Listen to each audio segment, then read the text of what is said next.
Choisir une bonne assurance vie, c'est pas évident étant donné qu'il en existe des dizaines, que ce soit Lynxia, Yomoni, Nalo, Mon Petit Placement, Boursorama Vie, Fortunéo, Bourse Direct, Meilleur Taux et bien d'autres. C'est pour ça que j'ai créé ce comparatif complet avec 9 critères à absolument vérifier avant d'ouvrir une assurance vie chez un assureur, et ça va permettre notamment de pouvoir voir si celle-ci est compétitive ou non, et surtout en fonction de son profil. Donc on est parti directement sur mon écran. Premièrement, petit rappel concernant les qualités de l'assurance vie. Donc l'argent n'est jamais bloqué, retrait possible à tout moment. Donc si on a besoin des fonds qu'on a déposés sur son assurance vie pour un projet personnel, imaginons un apport immobilier ou tout autre, eh ben on peut retirer ces fonds librement étant donné qu'il n'y a pas une certaine durée de détention à respecter pour sortir ces fonds. C'est libre à ce niveau-là, donc ça c'est vraiment un bon point.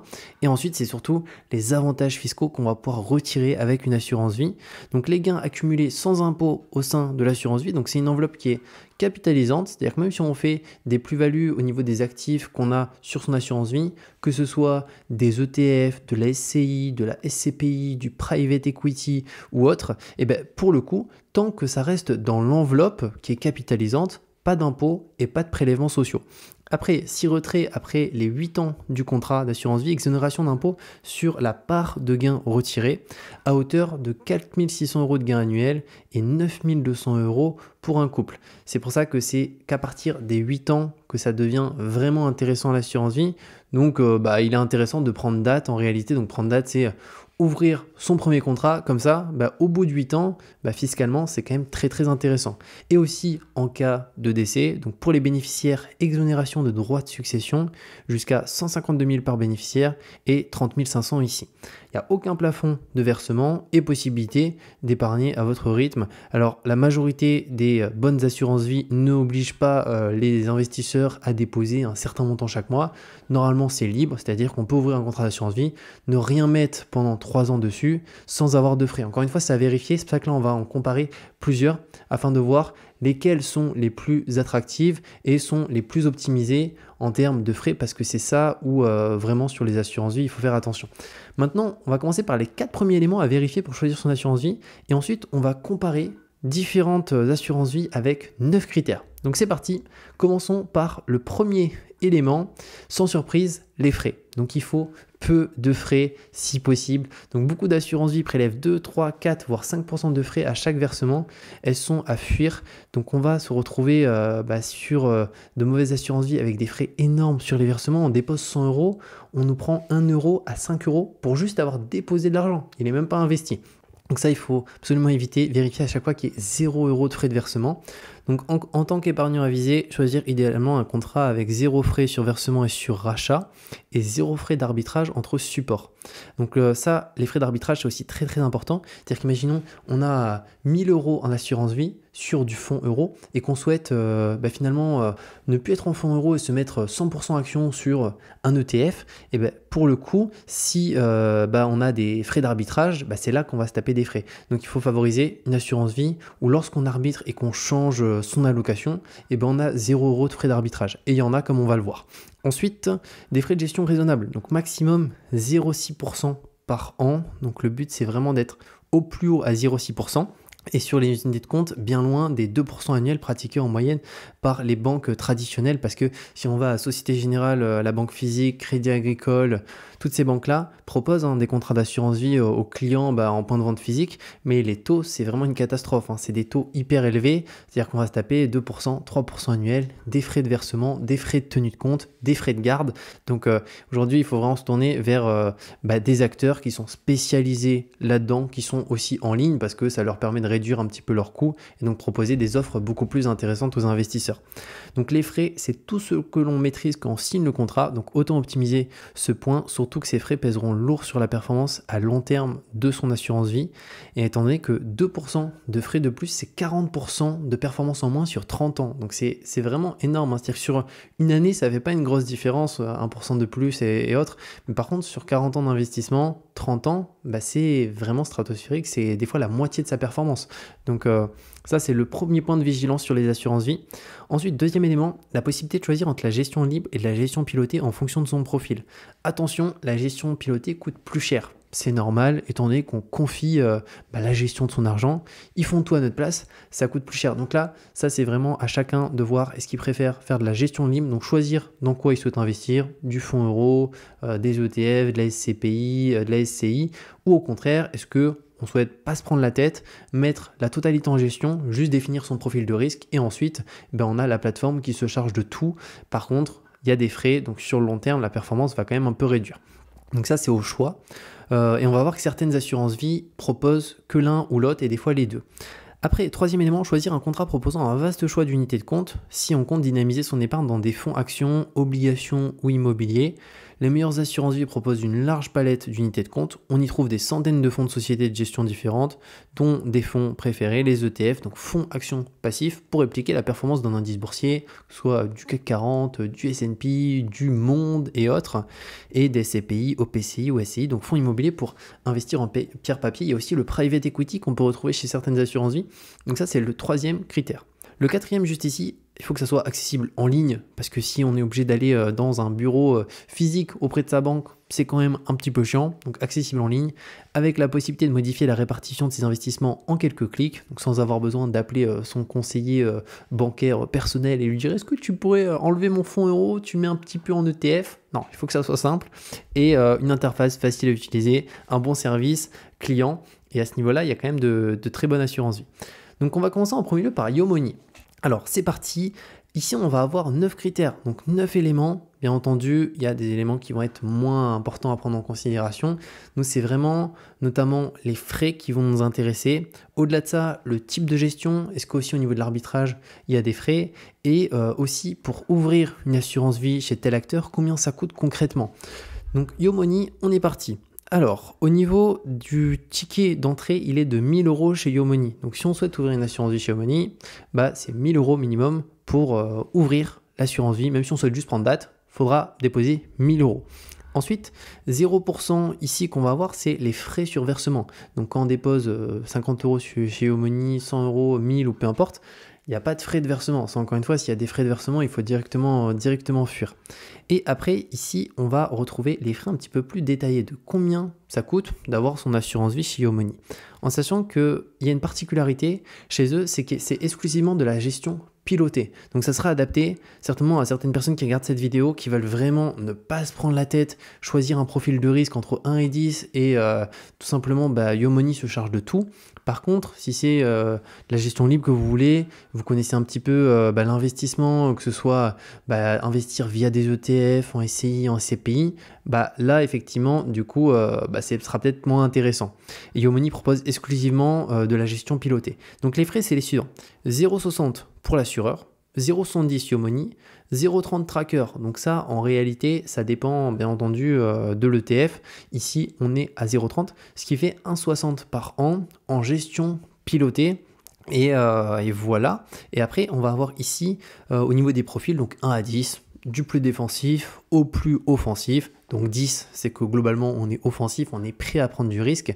Donc on a plus de volatilité, mais sur le long terme, on sera quand même beaucoup plus gagnant qu'un profil qui est à 1 en défensif, qui va être exclusivement sur du fonds euro et n'aura même pas d'unité de compte au sein de son assurance vie.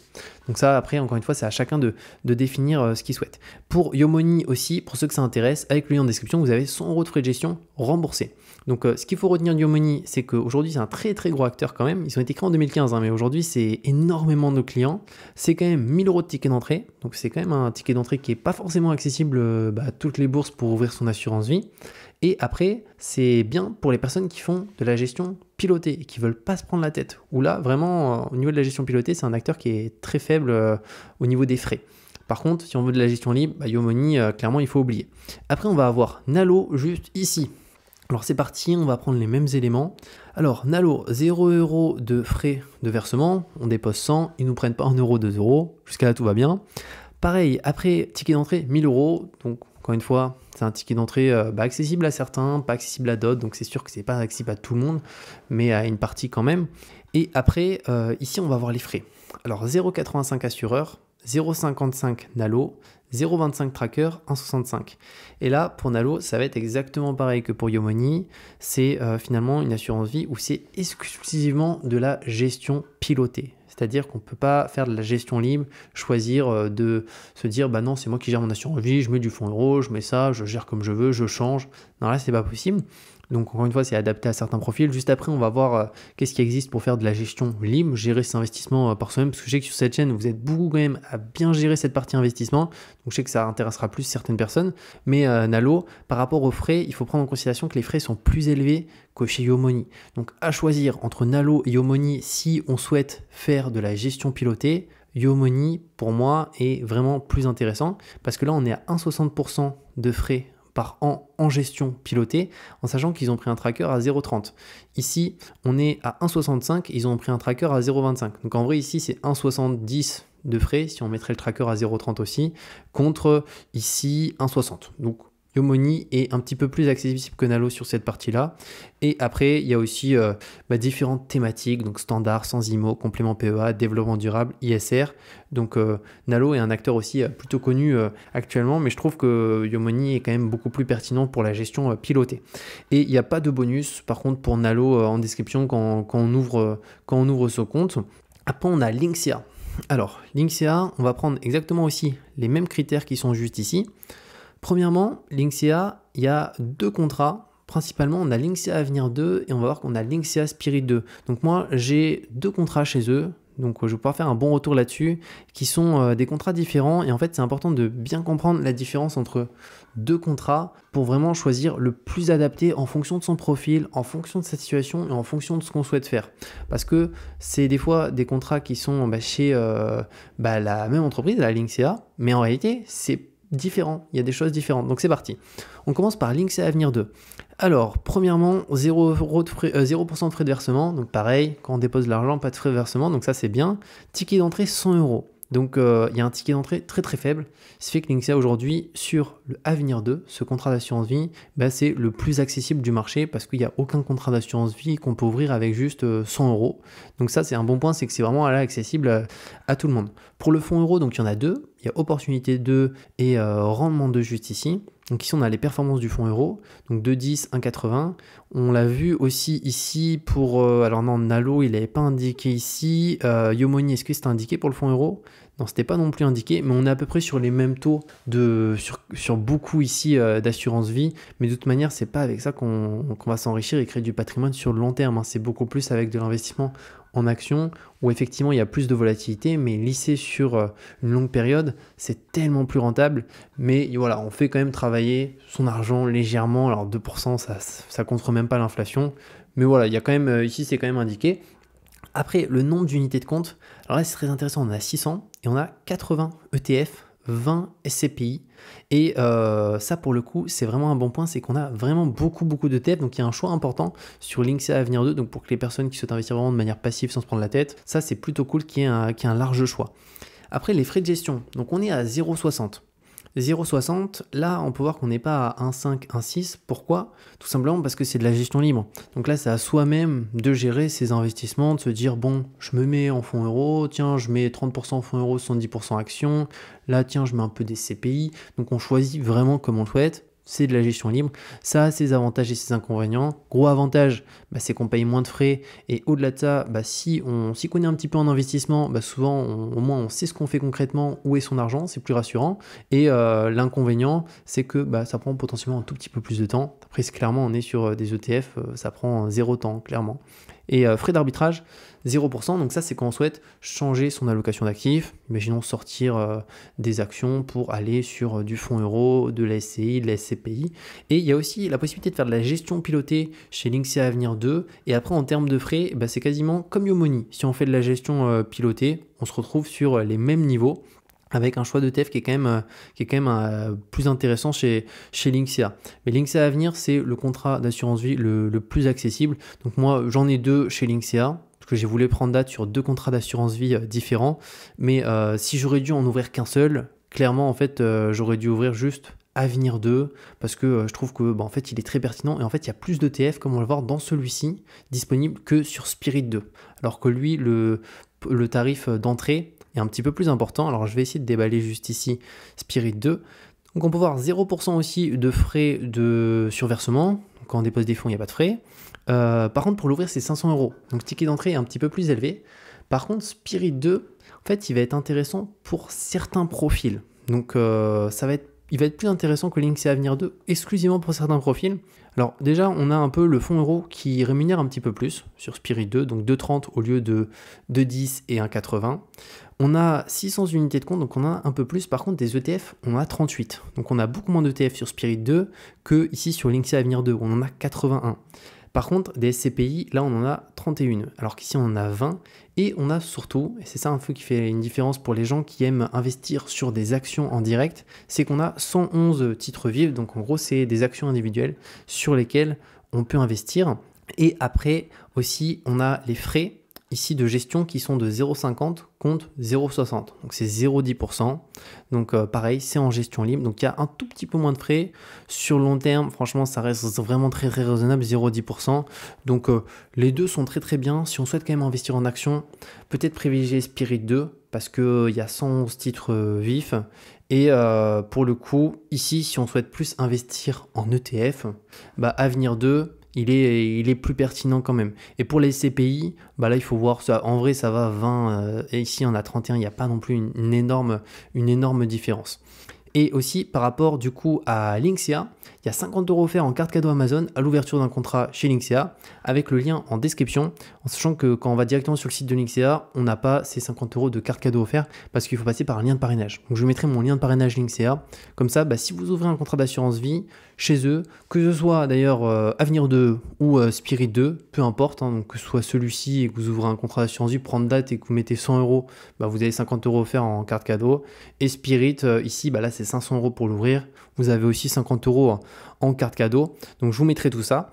Après, on passe directement à Boursorama Banque. Alors moi, Boursorama Banque, je suis client de la banque Boursorama classique. J'ai aussi mon PEA chez eux. Et là, on va regarder un petit peu qu'est-ce que ça donne. Alors pareil, Boursorama propose aussi de la gestion libre et aussi de la gestion pilotée. Là, je me suis mis sur la gestion libre pour regarder. Donc frais de versement, 0%. Donc ça, c'est une bonne chose. Ticket d'entrée, 300 €. Donc ça reste quand même raisonnable. Après, fonds euros, donc ils en ont 2, euros exclusifs et Eurocima, donc 2,30 et 1,30. Unité de compte, il y en a 400, il y a 34 ETF. Donc il y a quand même, en vrai c'est pas mal pour une assurance vie, 34 ETF, puisqu'il y a des assurances vie qui ont vraiment 2-3 ETF. Donc c'est pas mal. Après, sûr, si tu compares ici à Avenir 2 où on en a combien? On en a 81 des ETF. Il y en a un petit peu plus, mais en même temps, Boursorama, bon, c'est l'assurance vie, mais ils sont pas focus que là-dessus, ils font d'autres choses aussi à côté. Et si on descend un petit peu là, les frais de gestion, là ça commence un peu à être élevé, c'est que 0,75%. Donc c'est vraiment pas les moins chers là-dessus. Donc les frais sont un petit peu élevés. Et frais d'arbitrage, 0. Donc ça c'est bien. Et après on peut faire aussi de la gestion pilotée. Par contre en gestion pilotée chez Boursorama, ça coûte cher je trouve. Donc il vaut mieux s'orienter à choisir chez Yomoni ou chez Nalo qui seront plus accessibles en gestion pilotée. Donc voilà par rapport à cette vidéo sur ce comparatif des différentes assurances vie. Donc on peut voir qu'il y a des assurances vie où on a exclusivement de la gestion pilotée, d'autres où c'est de la gestion libre, il y en a aussi où c'est de la gestion libre et pilotée.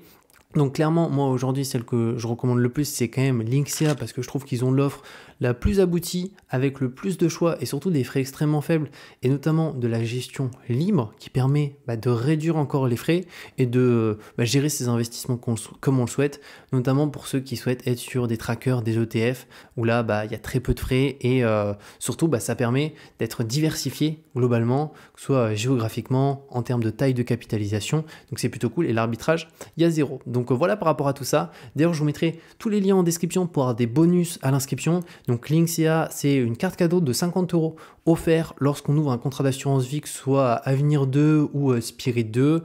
Il y a aussi pour les autres assurances vie des bonus. Il me semble que c'était pour pas Nalo. Nalo, il n'y a pas de bonus, mais Yomoni, il y a 100 € de frais offerts lorsqu'on ouvre son assurance vie. Donc je vous mettrai tout ça et je vous dis à très bientôt pour une nouvelle vidéo.